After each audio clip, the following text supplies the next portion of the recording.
We've been doing this podcast for 2.5 years now, and the most listened to episodes are always the ones talking about career and certifications in Treasury. So we decided to partner up with the AFP, the Association for Financial Professionals, so we can offer you a $100 discount code on all of the AFP's products.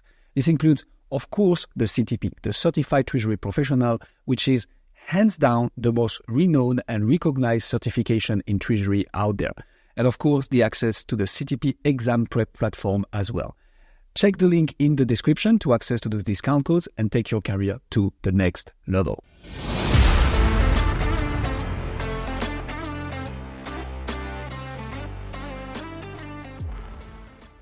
Hey, Peter. Thank you so much for joining us on the Corporate Treasury 101 podcast. To begin with, we'd like to talk about the Treasurer of 2025. We'd like to dream a little bit.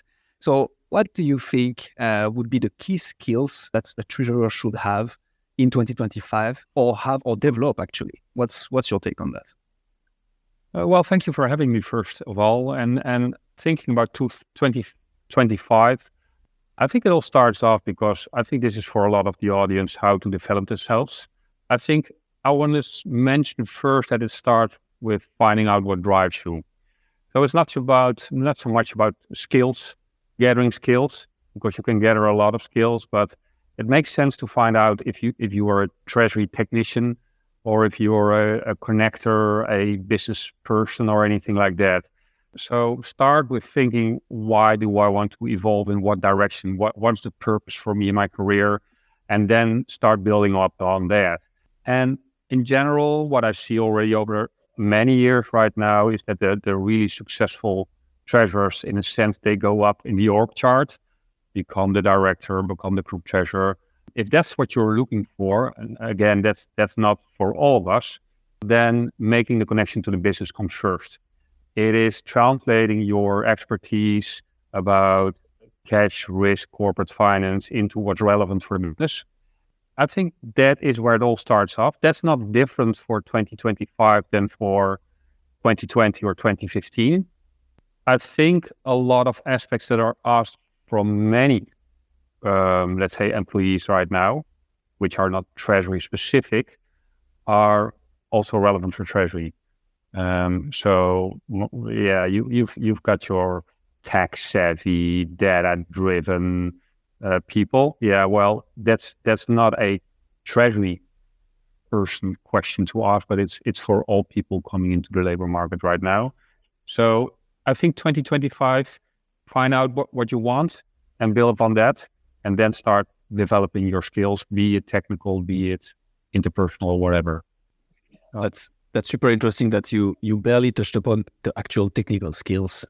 We quickly mentioned cash management, but we could imagine that in such a period that we are in 2023, July right now, that you could think, okay, managing financial risk will become key, but you focus more on the interpersonal, the soft skills actually. Why do you think it's that important? Well, I think a lot of the Treasury population has a lot of technical skills. So you see a lot quantitative, detail-oriented people, tech-savvy also quite a few. And they've been in their traditional proverbial ivory tower, doing a good job. I think a lot of people who are listening into this podcast are about development. And I think getting better technical skills won't get you the exposure you need to go up in your career.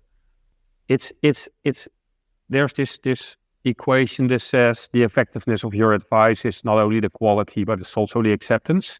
And I think a lot of the treasurers don't focus on the acceptance. So they're talking about with their sales colleagues about FX risks, or with their CFO or even their CEO, and they lose traction because their audience is simply not interested enough. They are not finding a hook to bring it in. And TMI posted a article last week about Treasury not being sexy or making it sexy. Well, I think those people who can make Treasury sexy, those are the ones who move forward in their careers. So you have to think about who you're working with to get ahead. And that's all about people. And that's not about tables or colors or large Excel sheets. And don't get me wrong, those are also important. they remain important, but to make the next step is finding traction with your message there. It's funny because that's our mission statement. Well, not exactly phrased like this, but we want to make corporate treasury sexy, Peter. So we're on it.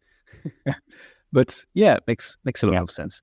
And so what do you see as the emerging trends or developments that are shaping those skill requirements then? What influences all this? If you talk about skill development, I see that the very traditional ways of acquiring skills remain. So you go to your university and you get your degree, so that remains. I see a variation in, let's say, postgraduate skills. There's, of course, the ACT, the CTP. In the Netherlands, we've got the postgraduate at university. Those were obvious ways to get extra skills. And I think they're still relevant, but what you see with a lot of people, they develop themselves over events, over tutorials, over webinars, over acquiring a lot of extra skills, because I think the also from a certain to a certain degree, the standard educational institutions cannot catch up. It's for a university, it's hard to know what's happening in 2025 when they upgrade their curriculum every 5 years, and they did so in 2023. So you see a kind of a blended learning. That is what you see from a, let's say, how to acquire these skills, and going into the what kind of skills. Of course, the technology is quite prominent and it remains prominent, but also I think there it's what you get at the university. So the young graduates, be it economical, be it mathematical, but also the sociology people, they already come with programming skills. So the technology part is already ingrained in the current education. But if you are, let's say, not 25 or 35, perhaps you have to pick up a book or go to a course or whatever. And then I think there used to be focus a lot on cash management and pooling and TMSs and risk. There was a bit of a decrease. There was like companies were getting risk averse, technology kicking in. Well, if you had to call 10 banks 50 years ago, now you can use your 360T or your FXall. So there was a time that there was a decrease in risk skills development because there was no demand. Currently, that's changing again. You see your counterparty risk, you see banks defaulting, you see the volatility in interest rates and FX. People have to understand. So I do think that risk is becoming more important again in comparison to 5 or 8 years ago. So that might also mean that there's a shift towards the CFAs, the GARPs or FRM education type gets these risk aspects in again. There are some developments there, but that's the beauty of Treasury. It's constantly changing and it's hard to predict. So I think that's the fun in the field. Super interesting the way you said that, because indeed with the current news, what's been going on in the Treasury world, banks defaulting, counterparty risk. A few of our guests have mentioned that now, that this is becoming more and more of an important topic. I also find interesting though that there's this, what you mentioned about this time delay in something that's a big problem now, and then companies need to go out and start hiring to fill up that specific aspect of Treasury a bit more rigorously. Treasurers need to upskill themselves on those topics much quicker as well. Have you seen something like this perhaps similar in the past, and how did it pan out? So if we're talking now, that's counterparty risk. Mm-hmm. With your experience in the recruiting world, what was that thing, 5 years ago? What was the last time you saw this time delay happen in real life? A good question. I think it happens constantly. So let's say the standard educational institutes are not known for being very swift in their changes. So I can mention many examples there. What I see from the recruitment industry, because I have two focus elements in my job. It's the recruitment side and it's the Treasury side. Is, let's say, over the last 5 to 8 years, there's an increase in attention in it became a bit of a fashion thing which I don't like that much, but agility. So I think agility is about not knowing everything, but having the skills, the competences, the mindset, the personality to deal with changes, changing environments, and me interviewing candidates and finding this out is also listening to people and telling about what went wrong. Okay, I had this plan, we executed, and it went totally pear-shaped, and then we had to change and readjust. This was the analysis, we adjusted this way, and then it worked out. That's what my clients and me like a lot, because that's a sign that somebody can work with changing aspect, whereas, let's say, others are kind of stuck in their ways. So people coming in and say, oh, I'm the guru, I'm the expert, I know everything about ethics, derivatives, listen to me and I will teach you. That's not necessarily wrong, but it's wrong for many positions. And that's only if you want a one-trick pony that would work right. And that's also not the people who can connect very well with the business. Those are the broadcasting types. And also from a recruit perspective, already for a very long time, we are always looking for ways to predict if somebody's successful. There are, let's say, measuring sticks you use to find out, will you be successful? And the obvious one, and not everybody will like to hear this, but it's simply IQ. IQ is a very good predictor of somebody being successful. Not a one-on-one, but let's say a 70%. So if you're smart enough and you did the, let's say, you did your homework and you graduated and you've shown that you're smart, then you can also apply the concepts you learned about risk management in ethics to commodities, to interest rates, because you can go beyond and apply what's relevant there and apply it into a new situation. Going back to a soft skill again. So yeah, that's interesting. We started with a hard skill question, and it somehow wound back at a soft skill once again, which is pretty. Yeah, but it's funny that you said it's a soft skill. For me, it could be, and it depends on your definition. For me, the whole agility and the whole cognitive part of somebody being also smart and analytical, for me, that's not a soft skill. It's also not something you can acquire. That's either God's gift or whoever you want to blame, but it's there used to be times that I had this idealistic view, so you can make your own future if you put your mind to it, but we just have to accept that some people are more talented in certain aspects than others. And that doesn't make one better or worse than the other, but better for this one position or not. I understand why that could trigger some people. So that's a fair answer. So focusing on what's within your sphere of control, are there skills that you have seen, whether those are soft or hard, which Treasury professionals can work on and improve that do put them in better positions, and what are they? Yeah, I think in skills, it's if you know from yourself, going back to my kickoff, if you know I am the analytical type and then let's say treasury technician, and that's how you are driven. I think if you want to develop from that path, I think you should study business concepts. How do we make our money? So let's say take the MBA and then really go into the books and go through the value chain and teach yourself how does this company operate and where do we make the money, and then connect that to your cash and your excess cash and to your risk and start structuring excellent solutions. If that's how you're wired, go that direction.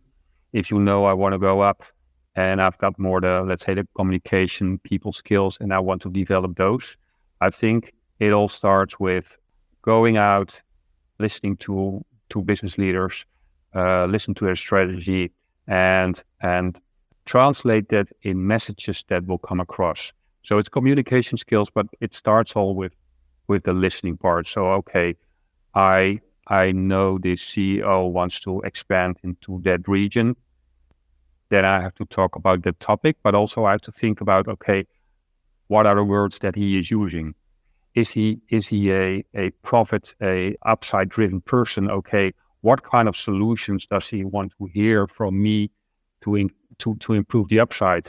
Or the CFO is cost cutting, and does he want me to speak in euros, or does he want me to speak in action points? So we had one workshop one day. It was a insights driven workshop. I'm not a big fan of insights, but it's the red and the blue and the green and the yellow personality types. And we kind of helped people to find out what type they were. And in this audience, we had this group, we're 25 or 30 people, and they were predominantly blue in that typology. So that meant... You explain that a little bit. Yeah, it's very much you are driven by the numbers, black and white, very analytical, very, very rational. A lot of CFOs are in that typology, they are red, and red are assertive, and they are result oriented, and they want to score. So if you would come in as a blue person, you would have a big data sheet, you would have your Excel and your pie chart and your everything, and you would take your time and you have a build up to your point you want to bring across. That red person, the CFO, would be totally bored, out of his mind. So you start with the results, and you would say, okay, I come in and I can show you how we can sink cost in our bank relations by 1.5 million annually. Do I have your attention? And when he says yes, or she says yes, then you continue. So that's very much a communication skill, which is very trainable, which is almost like a trick that starts with, okay, how do I wrap up my message to make it digestible for this person? Very trainable. We started with all of that was self-awareness, right? Yeah. Is really understanding what your type is and who you are and what's your strengths and weaknesses. Yeah. And then from there, where do you need to play? I think that makes sense. Yeah, what I see a lot, but that's a bit of perhaps I mention it too often, but I see too many people living the ambitions of the people around them. They come in and say, I want to be a group treasurer. Okay, why do you want to be a group treasurer?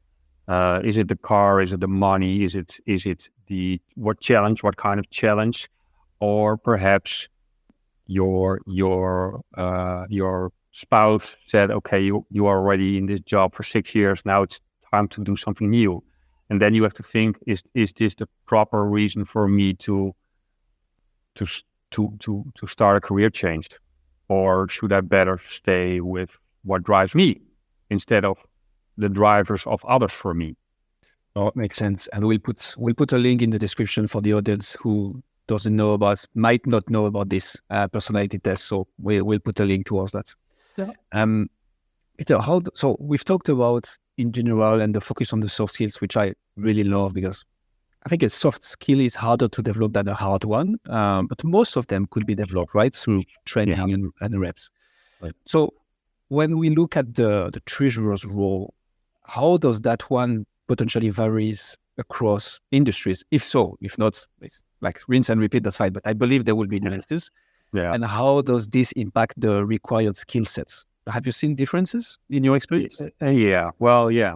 I've seen me stepping into recruitment in this job type is also because a lot of treasurers can work in a lot of industries. So you can move relatively quickly from one industry to another, but there are big differences. So for the obvious one, the non-for-profit treasurer is totally different from the profit-driven treasurer or the profit company. But that's an obvious one. But two examples. We work for a lot of clients in this soft commodities industries, a lot of traders. And what you see over there is that, of course, risk and risk related to the core business is important.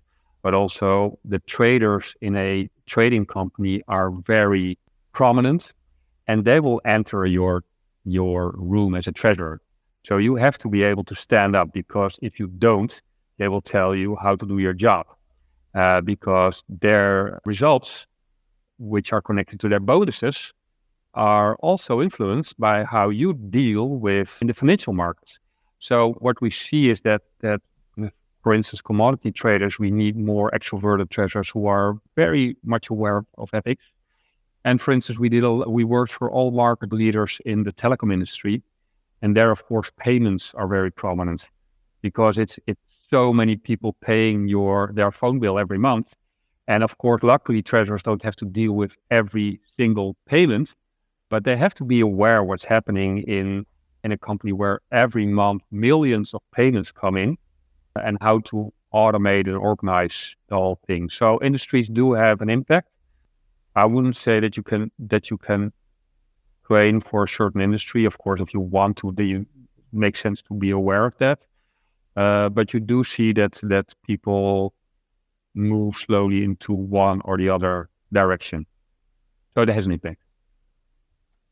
It's funny to see that. I mean, from my understanding, it's more the differences will not that much be on the soft skill side, but more the hard ones, right? And the knowledge you need to develop around payments or risk. It's very interesting. Yeah.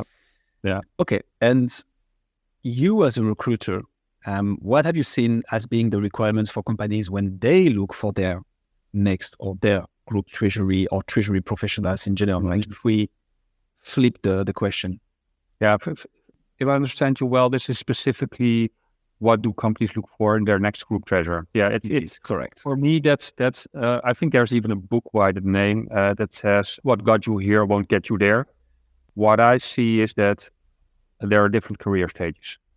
Let's say let's take 3. So you come in as a young graduate, and you have to be eager, and you have to be smart enough, but you don't have any directly usable skills. So you have to be trainable and eager and go.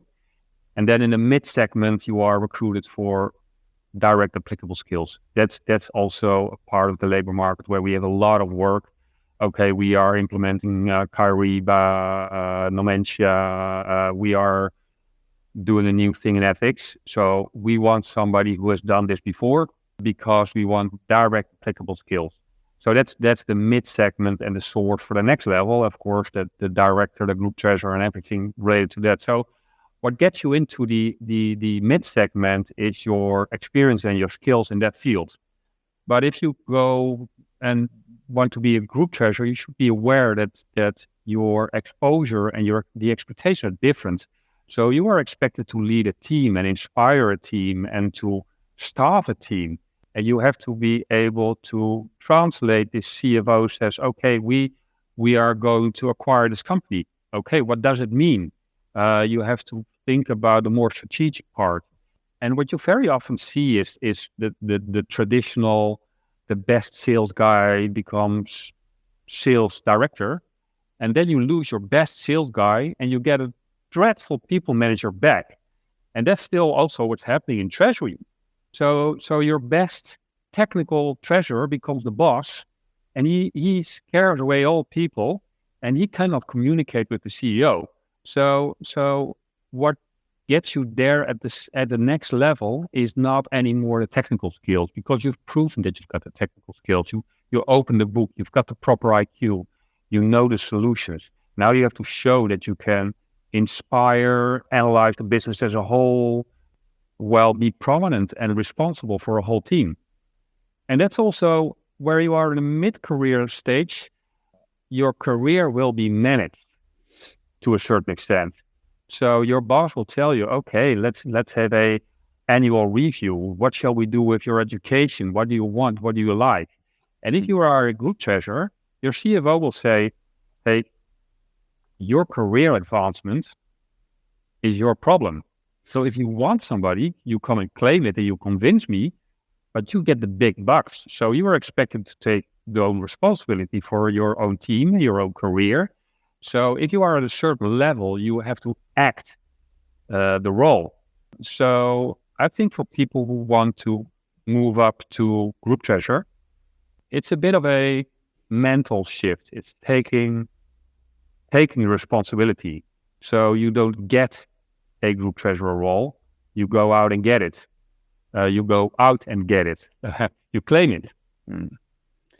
And what would be coming back to one of the things you said earlier, what would be your advice for those people who might be extremely technical, very good at their job. I mean, naturally you get promoted because that's a bit how the system and the companies work. If you stay long enough, quote unquote, and if you prove technical efficiency, eventually you climb the corporate ladder. Where it's not always the right choice for the company, because as you said, some people might be outstanding at selling, but when they get a leadership role, it's all of a sudden much of a different ballgame. But so what's your recommendation for those people who are extremely technical, who want to evolve in their career because eventually they don't want to stay there their whole life, right? So what's the right approach when you are in those shoes? Well, first about your last quick assumption, there are people who want to stay in their role forever.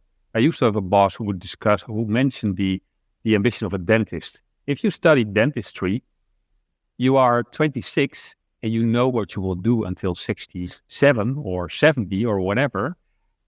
And the current world says, okay, you have to move up. Well, for start with, it's not a default to go up or out or whatever.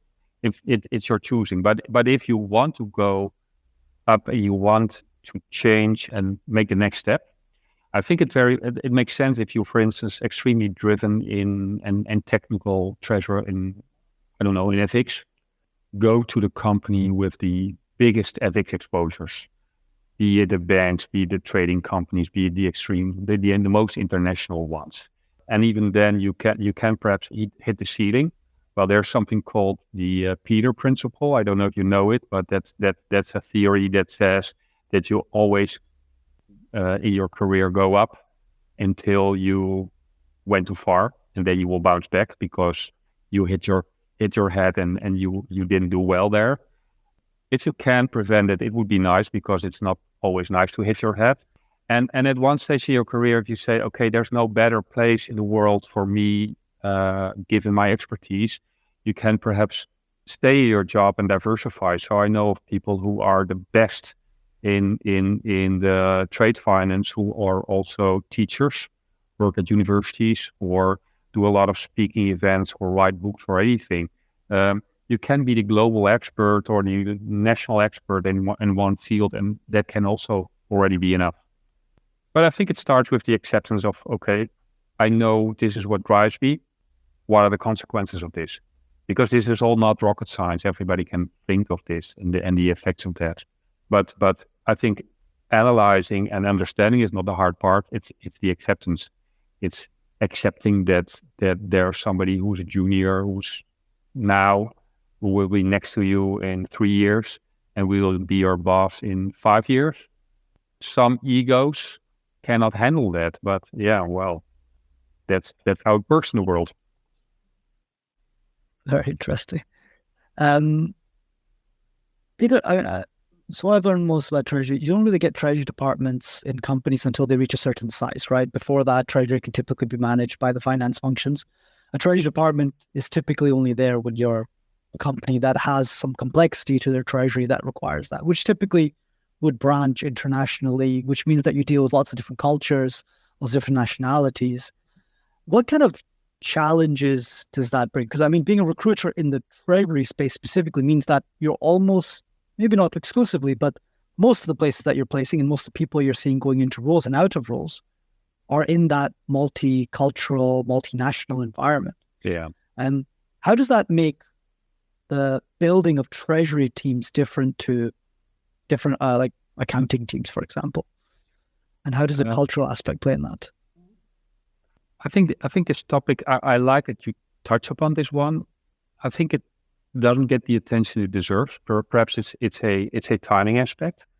And indeed, by default, Treasury is international. And if you compare, for instance, with accounting has so many more people on average, so they don't feel the impact of the international as much as the Treasury team, which is very often way smaller, and the activities are also very often cross-border. I see it doesn't get the attention, and sometimes that leads to frustration. And sometimes it's just there are other topics that dominate or people leave. So for instance, to make it more specific and tangible, I organized a roundtable session for European treasurers working for Japanese headquarters. And that was very, very interesting, because the whole approach to doing business is so different from a Japanese company towards a European company or specifically Anglo-Saxon company. So kind of blew me away the first time I heard it. I was talking to a Japanese company, and they were based in the Netherlands. So I said, well, I assume you are also here because for fiscal aspects and fiscal optimization, because, hey, that's the reality in corporate treasury. And this Japanese man said, that's totally not the case, because we consider it an honor to pay taxes. And I really had to think, an honor to pay taxes. So his mindset was, we want to contribute to a society.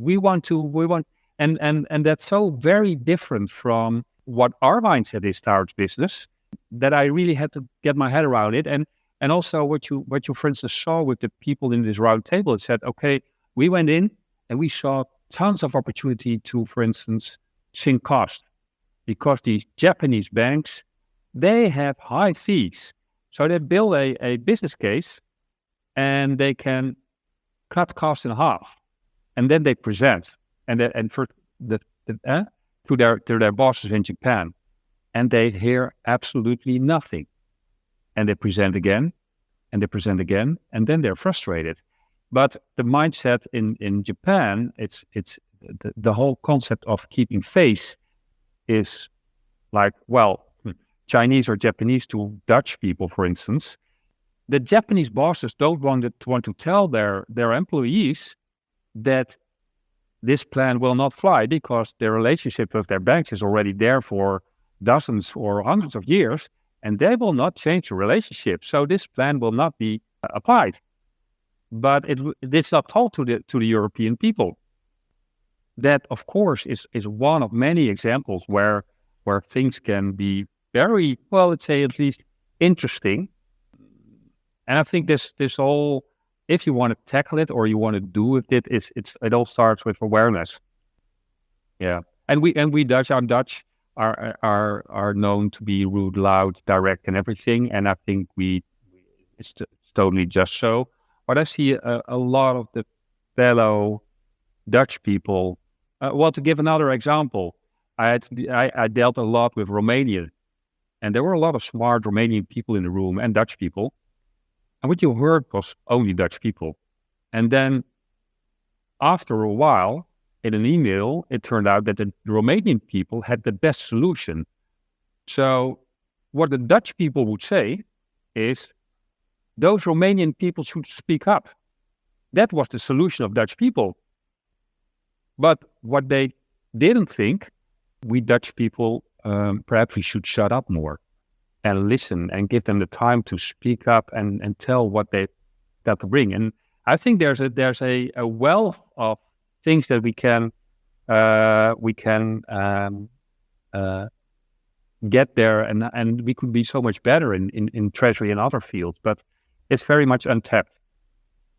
How do treasury professionals proactively avoid such situations, Pieter? Like, self-awareness, I understand self-awareness is a big thing, but it's hard to be self-aware. Like, I've worked with Dutch people, I've also worked with Japanese people. I'll tell you, the Dutch people don't realize they're being loud and the things just out of this, just naturally how they're raised and who they are. They just don't realize it, but it's hard to be self-aware like that. Yeah. Especially in business context, especially when you have a specific problem in front of you, especially when you're a problem-solving type to try and want to find the best solution, and you've worked with your peers in that culture for so much, you're used to people just chipping in.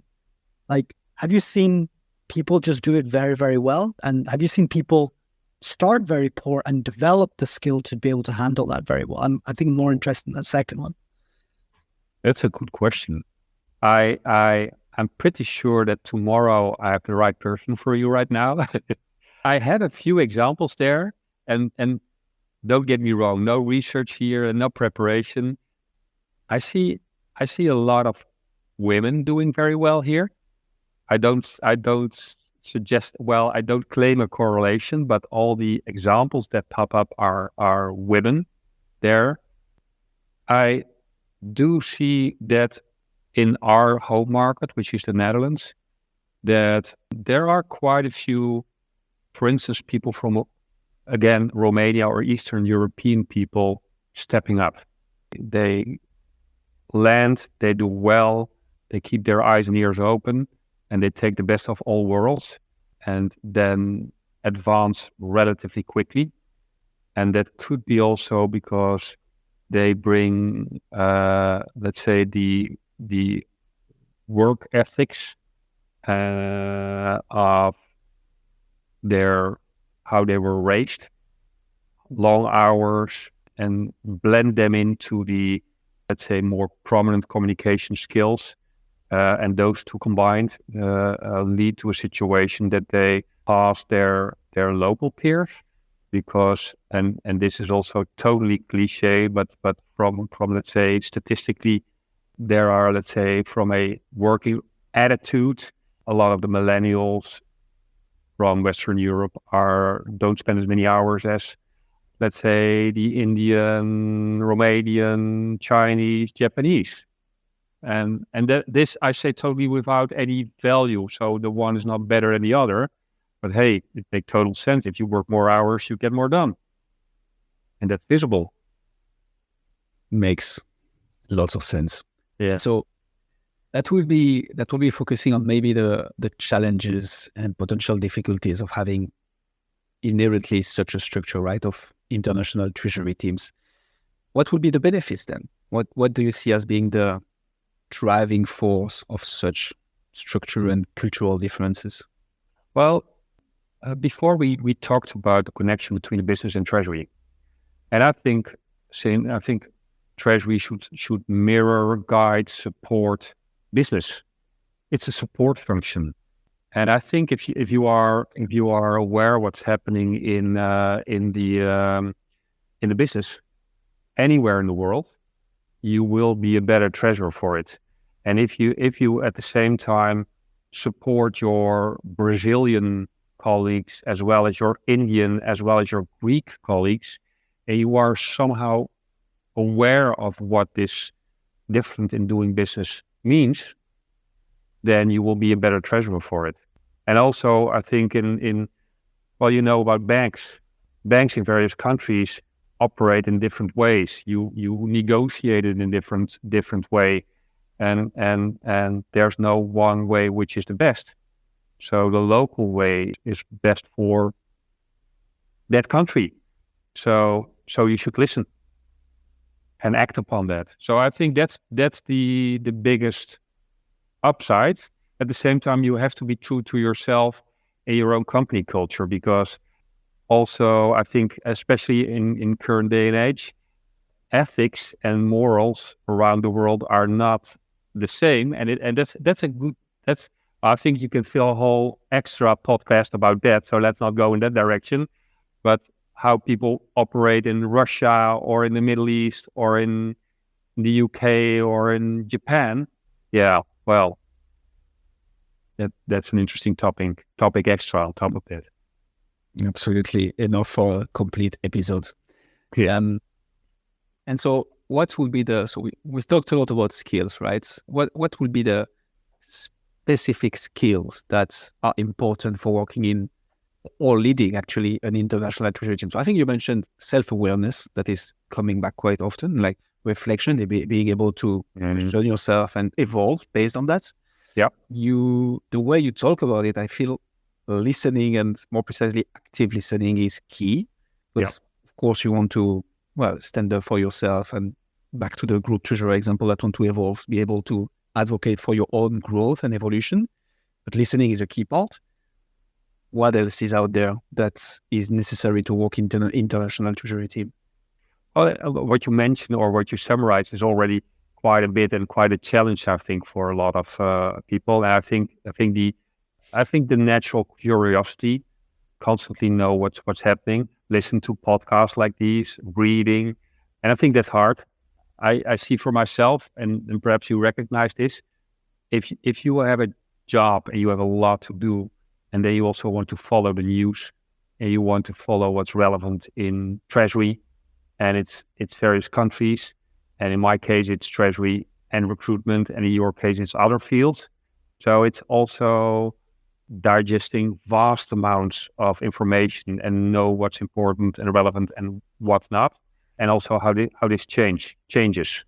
So really switching off every sentence for as of, let's say, 5:30 in the evening and start again 8:30, 9 the next day. I think that's impossible if you want to move forward. But I think that also that connects to curiosity, being inquisitive. Yeah, and if it's curiosity, it's also for your own benefit. You see it less as work potentially, right? So this notion of time becomes a bit more blurry. Yeah, and also not very think beyond the obvious. Know what's happening. Not only read all the treasury magazines, but also pick up a newspaper and know about other stuff. 100% makes lots of sense. Pieter, obviously this conversation makes me think about a hot topic, even though that's a topic that has been going on for a few years now, but diversity and inclusion. Do you see, as a recruiter, as this being more and more of a requirement from your clients? And maybe to go a bit beyond just that question, because I suspect what the answer is, how do you include that into your research, and what are the clear benefits of it, if any? I suspect there is, but I see with diversity that it's partly very sincere and very relevant and successful. It's partly greenwashing, but hey, that's or a variation on greenwashing. I see quite a few of my clients who are very active in the sense like they say, okay, we want more women present female candidates, period. And also choose the female candidates if not even the qualities are more or less the same. So that's a tricky part, because we all know the discussion there. Do you want that? Do you want to do positive discrimination? We have one client who is demanding anonymous CVs, and match reports, which is not easy. And so if you want to take out gender, age, nationality, what's left in there's quite a bit taken out of the CV. But I must say that the results are very good, very objective, good matches there. So that's what I see. So there's productivity goods from clients. And with those companies who have this diversity brought into their companies, I see also more stability in the team, and also whole other topics being brought up, which in my perception pan out very well. So I think in the aspects we mentioned before, let's say connection to the business, stability, skills level development, diversity in bringing in people from all over the world, focusing on gender, brings new topics that make treasury teams better and more stable. Did I do research? No. Can I mention say examples? Yes. And also in our own team, we have quite a diverse team: female, Syrian, German, Bulgarian, Dutch. I think it makes a better, smarter team, and it's also more fun. But it could be my personal preference there. No, indeed. I think it's something that's come up quite a few times as well in previous conversations, and also in, I think, stuff that Kim and I have seen in our own personal working lives as well. Diversity of opinion especially makes always for better solutions, right? So, and diversity of opinion can often come from diversity of experiences. So yeah, definitely something. So that's a nice link into what we wanted to get to next, which was we want you, Pieter, to speak to the hiring managers side as well. So I think you've spoken a lot to recruitees, let's say, the people who want to get recruited into a treasury role.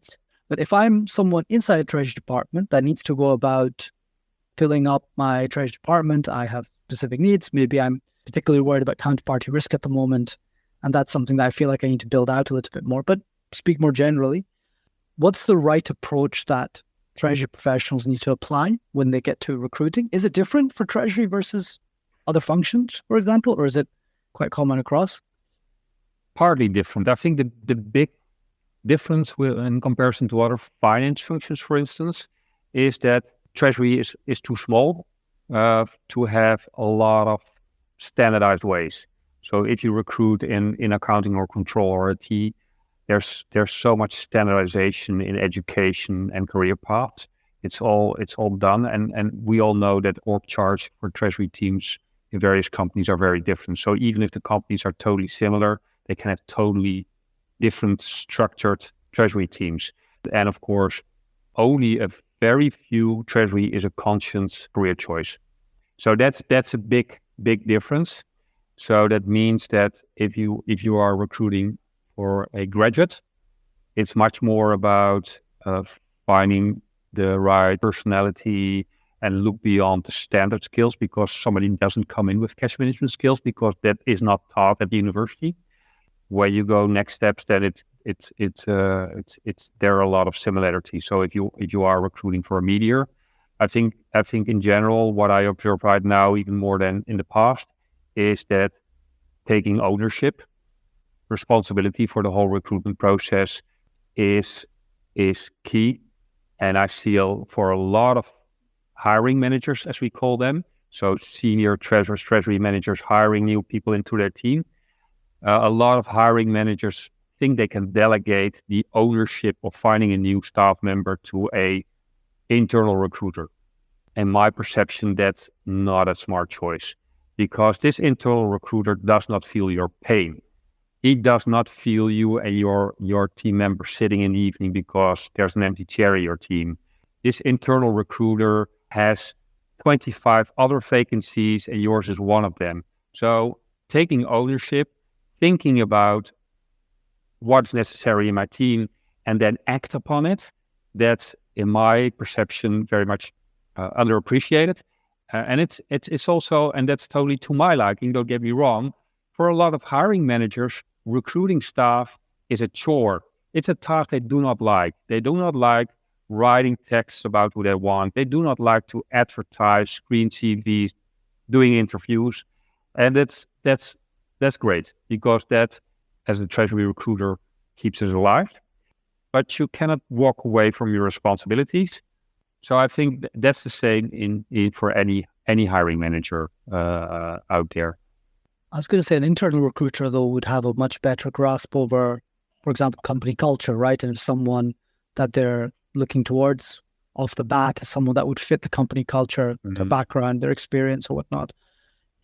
I guess there's always a pro and con to each thing, right? Yeah. No, but don't get me wrong. I don't want to put internal recruiters in offside position. I think they have their value, but you cannot 100% delegate to them. So I think the treasurer should also know the company culture, but it's totally fine if the hiring manager delegates, but then don't drop the ball.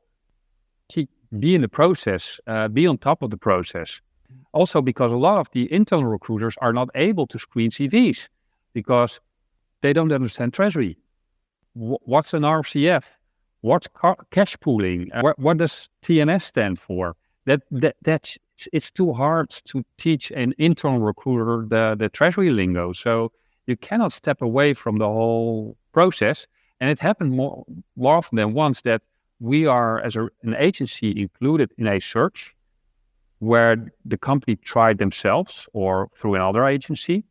They were not successful. And at the end of the day, we placed a candidate that already applied before because the internal recruiter was not able to understand the CV, rejected the candidate, and then we reintroduced the candidate and the candidate was placed. And that's for me an example that the hiring manager stepped away too far away from the process. And that's a shame for them, not for us, but hey. Makes a lot of sense. I guess indeed, there's indeed certain skills. It's a good point about the treasury lingo, and because treasury is a little bit more niche. I mean, that's why we started Corporate Treasury 101 to begin with, was to be able to break down that lingo for everyone involved. We've talked a lot about soft skills being super important. I understand that. I also understand that's definitely the case because of what you just mentioned there as well, which is that there's no standardized path into treasury, right? people coming from all over things. So a lot of the time you can't say, okay, I want someone that studied this degree, that did this job, that did that, because that's a unicorn if you're ever going to find it. Plus, that's not going to warrant success in Treasury, right? But are there any hard qualifications or hard backgrounds or hard things that hiring managers should look out for that typically make good treasury managers in broad sense of the thing? Maybe there's a lot of certifications out there, for example. Is that qualifications, treasury qualifications are always good. And it's like if people say I am at an academic level but I didn't graduate, there you have a question mark. You know, okay, it's nice of you to say, but let me assess, because I don't believe you based upon what you say there. Whereas if somebody graduated and he has the diploma or she has the diploma, then you can assume the level is there. And that's the same for Treasury. So Treasury qualifications, great. And perhaps we steer into a situation that they will be standardized and you should have them. But that's not the situation we're currently at. It's only like 10 or 15% as a formal qualification there. So qualifications are great, but they are not, if you've got them, they are not the ticket to the top. They are not the guarantee. And also if you hire people, if they have what the qualification, that's great, makes things easier. But you should not ignore the rest of the candidates who are also in the funnel. And of course, there are only a few formal that are very recognized. So you've got, for the US, you've got the CTP. For continental Europe or the world, you've got your ACT modules. In the Netherlands, you've got your Register Treasurer. In Germany, you've got your Verband Deutsche Treasurer, VDT, who have some qualifications there. And they are in similar size and they all have value. And if you also have, for instance, like a CFA or a FRM GARP, it's all very, very valuable. And perhaps we will get to a situation where they will be at the same level as the, I don't know, CPA and the CMA titles in finance and control. But that's not that. We've got a long way to go to get there. So are there any hard skills you would definitely think that you have to have? Sorry. Well, from hard skills, if somebody is wants to invest in it first, I would say Excel. Excel, the most used TMS out there. So I think if you lack the Excel skills, start over there, because I think in all treasury departments, Excel skills are highly appreciated. And then perhaps some CBA on top of that, then you're the king very often. So that would be hard skills. That's where it starts. And I think if you go next level, then it's all about understanding what's happening under the hood. Because, for instance, there used to be times that you had to know about specific TMSs. Oh, you should know about Kyriba or Bellin or whatever. Right now, we are at the level that people say, okay, we understand what a TMS more or less does. And if you implemented one or you used one, if you see one to a certain extent, you've seen them all. Mm. Do you see requirements around accounting? It's something I've always wondered. Like, are any accounting skills of any sort required? For instance, one of the main functions of the treasurer would be to hedge, right? Financial risk, which gives the need to do hedge accounting. Is any form or sort of accounting training background, you mentioned the CPA earlier, sometimes necessary for a treasury role, or that's not something you see that much? It's always appreciated, and only in 10 to 15% of the assignments we have, it's a must, especially for the formal treasury accountant. And what you see over there, very often at least, if they are not well paid, it's very often a formal requirement that is not really necessary. So they say, oh, it should be an IS 39 or an IFRS 16 or whatever. And then in real life, it's not that necessary. Or it's high level. And then you've got people who are making already 130,000 K with 5 or 6 years experience because they've got a very complex book full stuffed with derivatives. And that very much connects to also what we started this podcast with. I see so many people who are forced into treasury accounting, hating it, and not being able to follow up on it and spend 50-60% of their time in treasury accounting, because it's an easy to hate job. So then you can force yourself into it and make a lot of money, but I think that's not sustainable. It's a painful exercise. Oh yeah, I think you know best, the three of us. About a small idea. One last question, sorry, Peter, around those recruitment aspects and how to retain talents. Can you share some best practices around attracting to begin with, and then retaining top talents in Treasury? I will not mention any names, but I see the companies where teams are managed well, where they are able to retain talent, bring in the proper talent, bring them forward. It's the place where modern labor market approach is applied. And for me, that's very much operating at same eye level. That's let's say a mature communication between employee and boss about what's necessary for this team. Where do we want to go as a team? Where do you want to go as a person? But also, do you want to be rewarded? What's important in your life? Are you focusing on your family? Are you focusing on your career progression, on money aspects? And then together find the same common ground where you can move forward. And on the flip side, where do I see where things do not work very well? That's the company, the more traditional approach, where a potential boss says, we have great news. We decided that you can work with us. And you shut up, we tell you what you will earn, and then you sign, and then you start working for us. Because that's not how it works anymore. It's meeting at the same eye level and having mature dialogues. So that's what I see. And as an example, I think it's in the news and already for a longer period of time. But for instance, Nike, worldwide, I think even globally, they do not keep track or administration on vacation days. If you work in a team over there, you've got your responsibility. You have to take care your job is done. And if you want to go on vacation, you should. And of course, people should know you do, but we don't count the days you're on vacation. I must say I'm 53, so that's kind of quite a threshold for me. But it is a sign that you treat your staff responsible and you expect from them to show responsible behavior. Wow. Peter, do you know if Nike is recruiting in Treasury by any chance? Do you have any insight on this? No, that makes a lot of sense. And I like the way you bring it. It's not one size fits all, right? It's not to promise you're going to grow or you're going to have a work-life balance. It's more about the communication you have with your employees. Say, okay, what do you want? And let's strive to go that direction. To go in that direction. Yeah, and that also connects to the current tightness in the labor market in accepting both 60-year-olds and 30-year-olds in the same position. So knowing what is the task at hand and how relevant is, for instance, age, which is almost never.